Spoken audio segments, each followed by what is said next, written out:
안녕하세요. 분당에서 수학학원을 하고 있는 철이쌤입니다. 기본 문제는 많이 풀어서 잘 푸는데 심화는 왜 안 되는지 궁금해하더라고요. 심화를 잘 풀려면 어떤 걸 좀 준비해야 될까요? 심화 문제라고 하는 것이 단계가 복잡한 문제이기 때문에 기본 유형들을 많이 풀어서 심화 문제를 풀 수 있다라고 하려면 그건 거의 불가능하다고 저는 생각을 하거든요. 그러니까 유형을 많이 풀어보고 문제집을 많이 푼다고 해서 심화 문제를 접근하는 건 아니고, 그렇다고 이제 심화 문제를 풀어, 심화 문제를 연습을 많이 해야 돼 라고 해서 심화 문제를 바로 풀 수 있다라고 하는 것도 저는 불가능하다고 보거든요. 그래서 심화 문제를 푼다라고 하는 거는 일단 기본적인 유형을 보고서 그 유형에 대한 이해가 돼야 되고, 유형을 보는데 그 유형에 대한 연습이 개념을 살짝 적용해서 완전한 이해가 되지 않더라도 기본 유형을 본 다음에 조금 더 난이도 있는 거에서 이제 해석하는 거라든가 좀 단계가 길어진다든가 그런 부분에서 본인이 생각할 수 있고, 그 다음에 문제에 대해서 다음 단계를 넘어갈 수 있는 결정을 한다든가, 그래서 틀려도 자기가 제대로 풀고서 틀린다고 하면 거기서 또 오류점을 잡아낼 수 있고, 그런 하나의 생각의 흐름을 만들어내는 게 심화 문제를 갖다 풀 수 있는 능력이 생겼다, 이렇게 얘기를 하는데, 심화 문제라고 하는 것 자체에서는 힘든 게 뭐냐면 중간중간에 한 번씩 생각하고 여기서 개념을 적용했을 때 이 다음의 내용이 어떤 건지에 대해서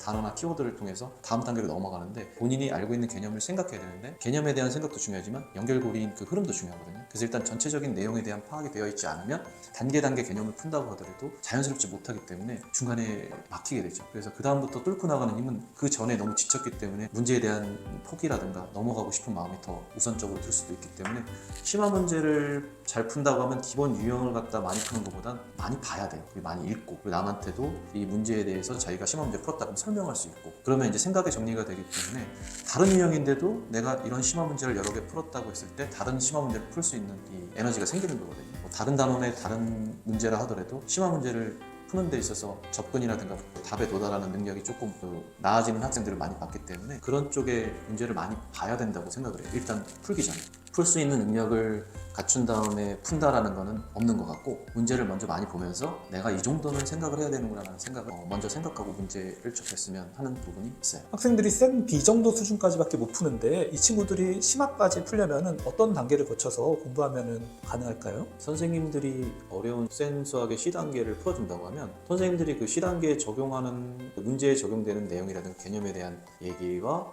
그 다음에 흐름, 그 문제에서 적용된 걸 다시 문제를 풀고 나서 흐름을 얘기한다든가, 그리고 학생들과 그거에 대해서 이제 대답을 하거나 질문을 하거나, 그래서 어느 부분이 어떻게 된 건지에 대해서 충분히 아이들하고 그 과정에 대해서 얘기를 한다고 하면 조금씩 그 과정에 대해서 보게 될 것이고, 그 과정을 보게 되면 나중에는 본인이 서툴더라도 그런 과정대로 할 것이고, 그러니까 아이들이 답을 내는 데 있어서의 포인트가 있지 않고 흐름이라든가 과정을 갖다 진행하고 문제에 대해서 과정, 자기가 써가는 과정에 대해서 매칭을 잘하고 있다라고 느껴진다고 하면 사실 답이 틀리더라도 그런 과정을 겪게 되면 나중에 자연스럽게 답은 나오거든요. 그 과정에 충실하게 되면 심한 문제일수록 그런 부분에 훈련이 되면은 나중에는 C스텝, 그 다음에 심한 문제들도 자기가 풀어나가고 나중에 이제 해결까지, 이제 푸는 능력까지는 어느 정도 훈련을 해서 되는데, 해결을 하는 것도 이제 심한 문제들 정도의 논리적인 추론 문제들을 많이 훈련을 통해서 해야 이제 해결도 하고 답을 얻어낼 수 있겠죠. 그 전에 이제 우선적으로 접근하는 데 있어서 거부감이 없고 그런 훈련하는 데 있어서 틀릴 거에 대한 걱정이 없다고 하면, 그런 부분만 된다고 하면 B스텝에서 C스텝으로 올라가는 그런 과정, 이런 쪽에서는 제가 봤을 때 괜찮은 방법이지 않나. 내신 시험 볼 때 고득점을 받으려면 심화 문제까지 풀어야 된다 얘기하잖아요. 이렇게 당장 내신이나 중요한 시험이 있어서 심화까지 풀어야 되는 경우에는 어떻게 준비하면 될까요? 당장에 내신을 위해서 심화 문제를 푼다고 하면 자기 학교에 나와 있는 부교재라든가 아니면 프린트라든가 이런 문제에서의 그 문제를 먼저 분석을 해야 되겠죠. 학교의 부교재 프린트에 있는 그런 문제들과 유사한 문제들을 그 훈련을 시켜야 되겠죠. 사실 반복해서 선생님들이 풀고 반복해서 오답노트를 시키고 해봤는데도 다 틀려와요. 실력이 안 되는 친구들이 당장에 내신이니까 학교에 있는 프린트에 내는데 이거 A급에 있다, 이거 브랜나벨이 있다, 그래서 이거를 풀려서 보내고 오답노트까지 했는데 숫자를 살짝 바꾸고 과정을 살짝 바꿨는데 틀려오더라고요. 근데 이게 제가 볼 때는 유형이나 이걸로 해결되지 않는 거라는 생각이 들거든요. 근데 어떤 친구는 맞았어요. 근데 그 친구는 이걸 설명을 하더라고요. 그러니까 저희가 그 다음에 생각했던 건 오답노트를 하면서 이걸 바꿨을 때 이게 어떻게 돼 저게 어떻게 돼 했을 때 설명을 할 수 있는 친구들인데, 설명하는 게 처음엔 부자연스럽다가도 나중에 설명을 어느 정도 하더라고요. 그런 친구들은 조금 그런 문제에 대한 도전이라든가 답에 도달하는 비율이 조금 올라간다든가 이런 게 보였기 때문에, 당장에 그걸 맞춘다라고 했을 때는 그 훈련? 그러니까 반복해서 푸는 것보다, 유사 유형을 푸는 것보다 그 훈련을 시키는 게 좀 더 결과를 좋게 만들 수 있지 않을까. 근데 당장에 실력이 안 된 상태에서 하는 거는 너무 과한 일이니까 차근차근 어렸을 때부터 그런 것을 해보는 게 좋을 것 같아요.